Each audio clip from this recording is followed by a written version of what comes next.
Distance from motion graphs. This is the paper you're going to need. Cut out every box, dotted lines. You're going to end up with these papers. And we are going to start off with, at the top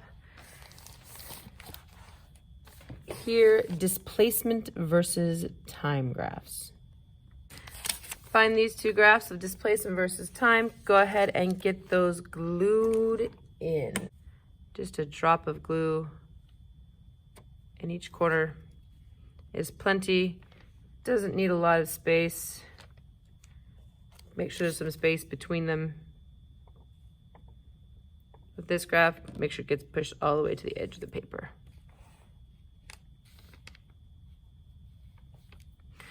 All right, so whenever we're dealing with analyzing motion graphs, you have to pay attention to which kind of graph it is.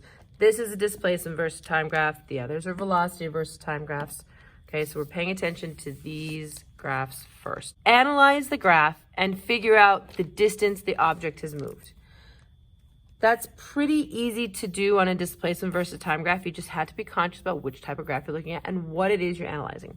So remember, displacement is what's on our y-axis. So this is telling you what's going on. Remember, with these graphs, the slope tells us the velocity.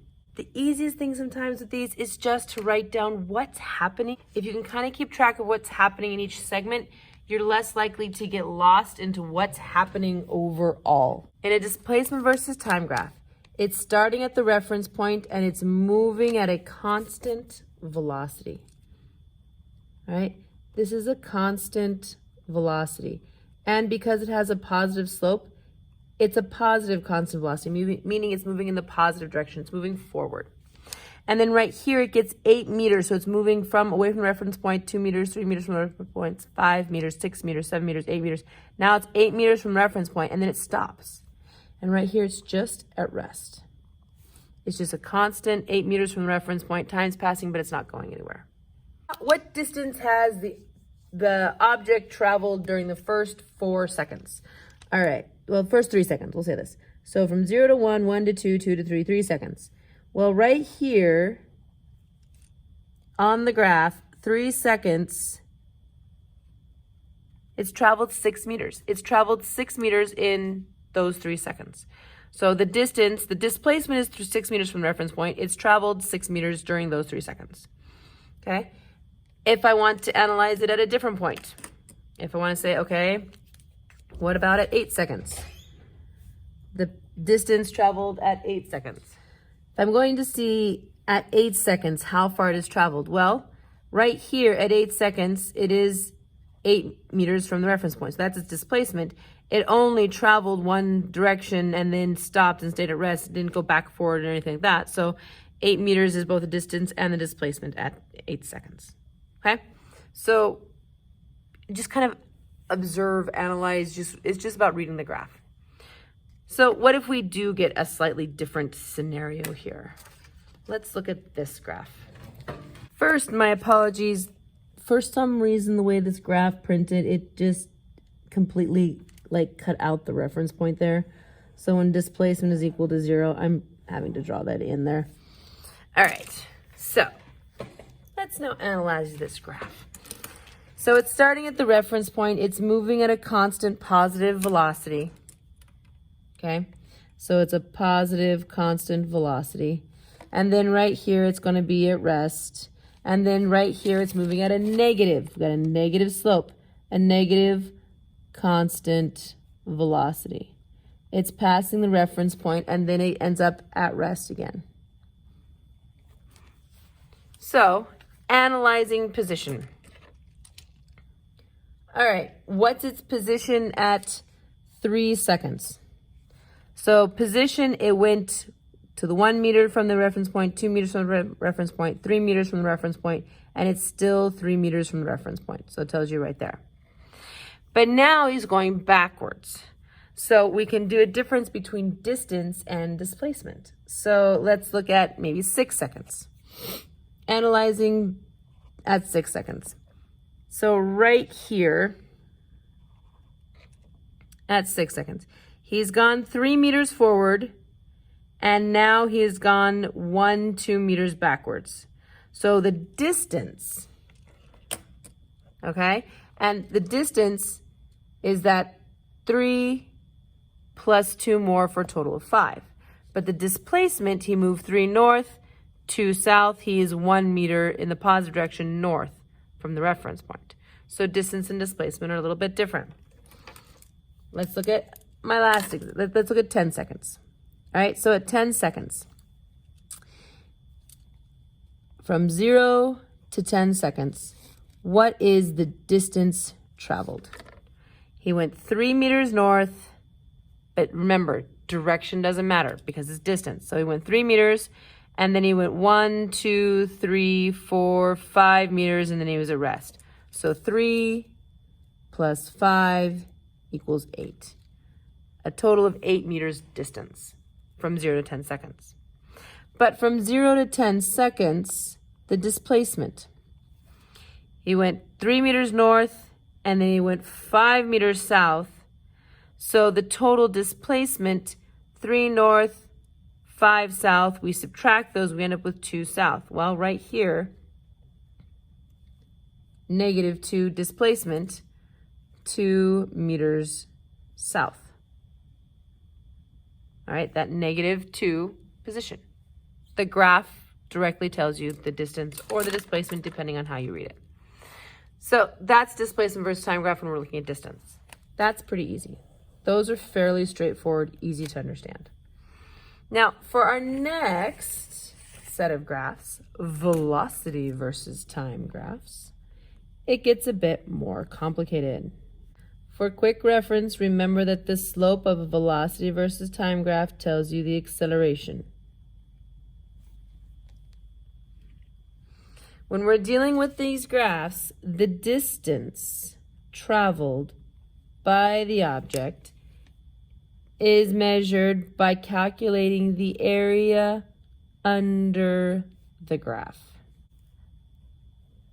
A velocity versus time graph. That object is accelerating. The area under the graph. I am literally looking at measuring area under the graph. If I calculate the area of that space right there, that will tell me the distance the object traveled. So, area. Guess what? We're going to do a little bit of review.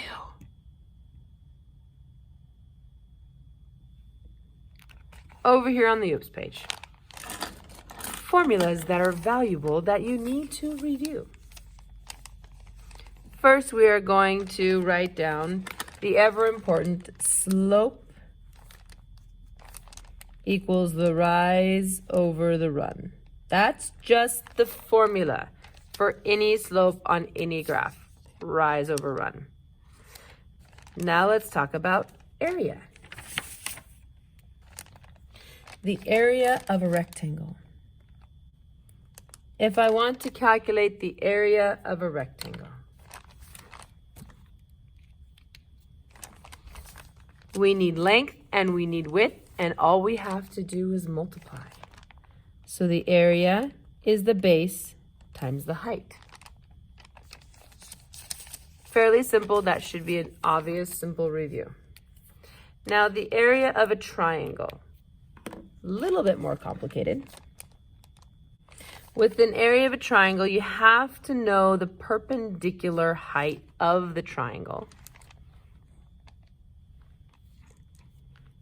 And then you multiply that by the base, and then just 1/2 of that total. Now, fortunately, with all the graphs we're going to be doing, every triangle we're going to be working with is a right triangle. So that eliminates that need for the perpendicular height thing, because they're all going to be the perpendicular because, you know, we got this lovely like right degree angle. So this is the height, this is the base. The area of the triangle is therefore just going to be 1/2 the base times the height. Now when you go to type in the calculator, be sure to make that 1/2 a 0.5. As always, it's easiest to understand this with just doing an example. So we're just going to take this lovely little graph. Okay, we can go ahead and glue in both the graphs we're going to do that we've got left. So We're going to be gluing this one in here, and we're going to glue this one a little bit more to the left. Just dots of glue.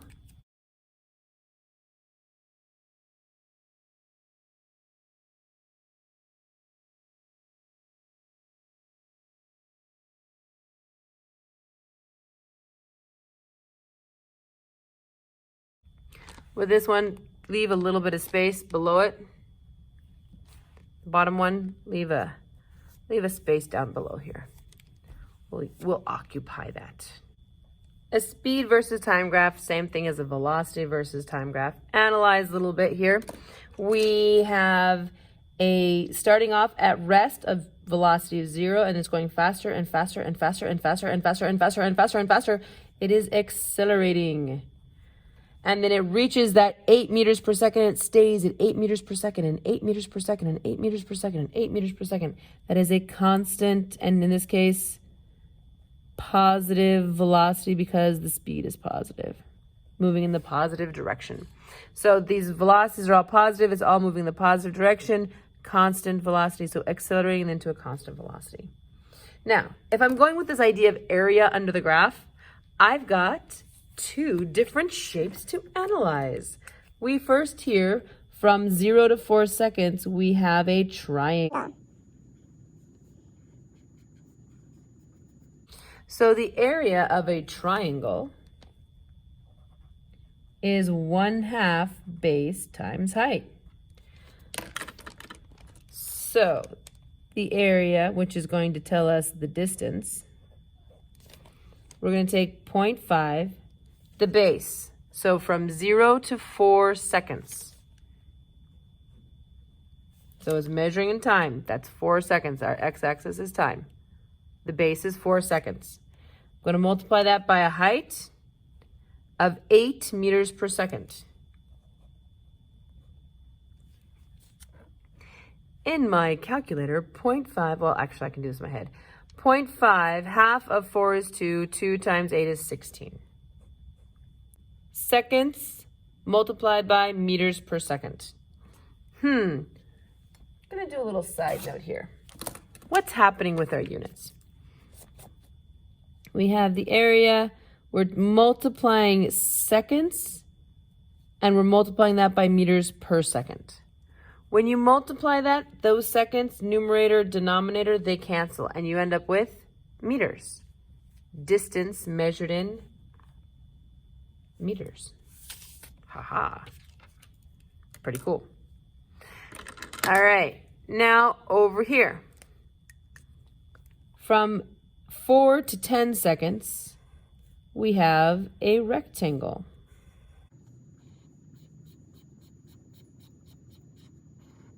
The area for a rectangle is just the base multiplied by the height. So the area, which we're actually calculating our distance, is going to be a base. So from 4 to 10 seconds, that's 6 seconds that passed. And then a height of 8 meters per second. Again, we're multiplying seconds times meters per second. The seconds canceled for a final unit. 6 times 8 is 48 meters. So what this is saying, from 0 to 4 seconds, this object traveled a distance of 16 meters.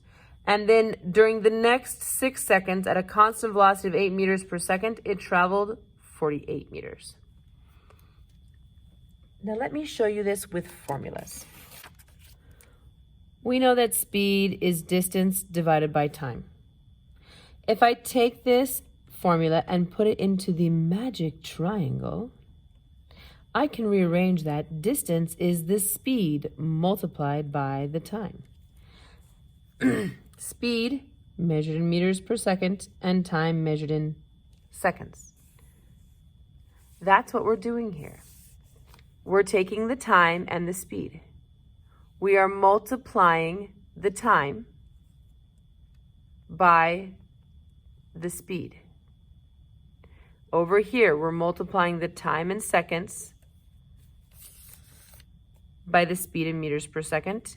Just like here, we're multiplying the time in seconds by the speed in meters per second to solve for the distance.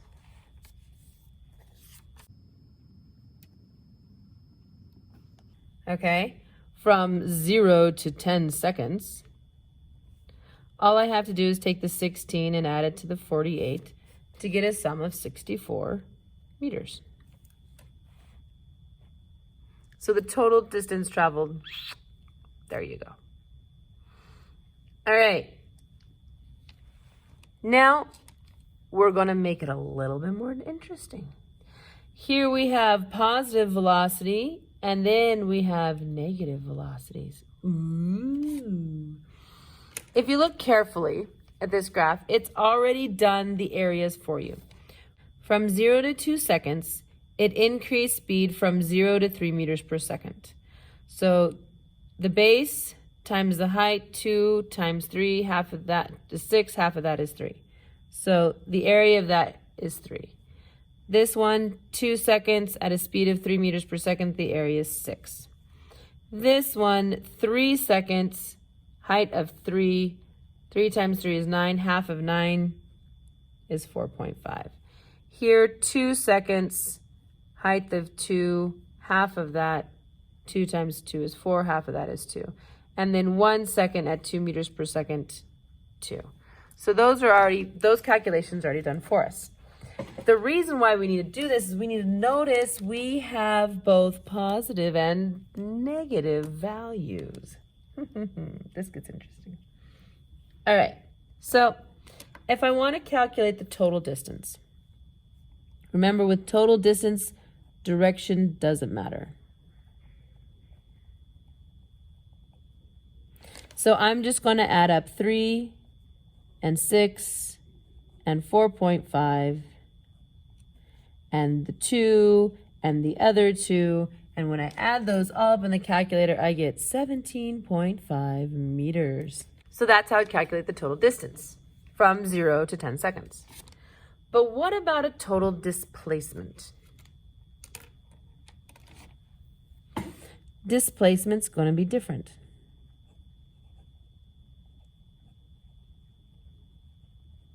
Because we have both positive values and negative values. All of these velocities here are positive. So as it's accelerating, has a constant velocity, and then decelerating, that's all happening in the positive direction. Here, decelerating down to 0, and now it's accelerating in the negative direction.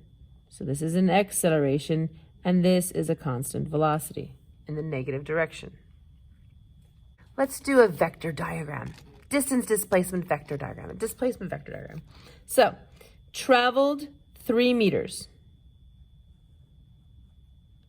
north. Okay, we'll instead of north, we'll say east.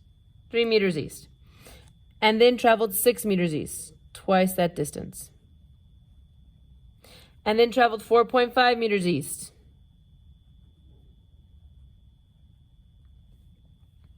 And then is going to travel west,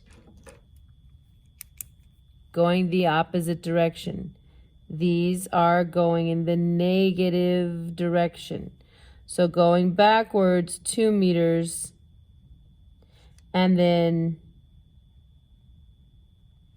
2 more meters for a total of 4 meters backwards. To get the displacement, I need a straight line from where I started to where I ended. That's my displacement.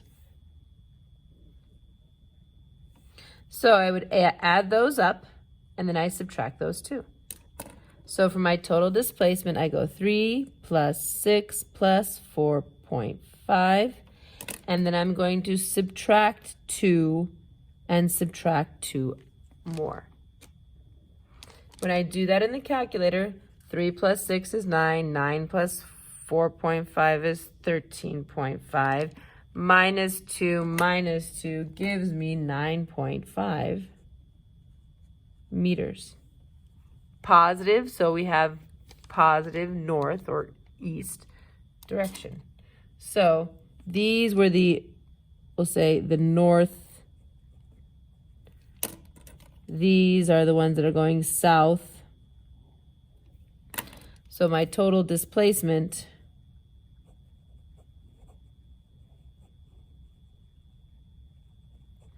would be 9.5 meters north, because I got a positive number on that.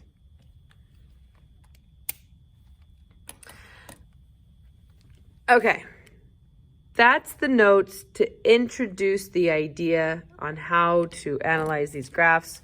From here, the best thing to do is to do the worksheet practice.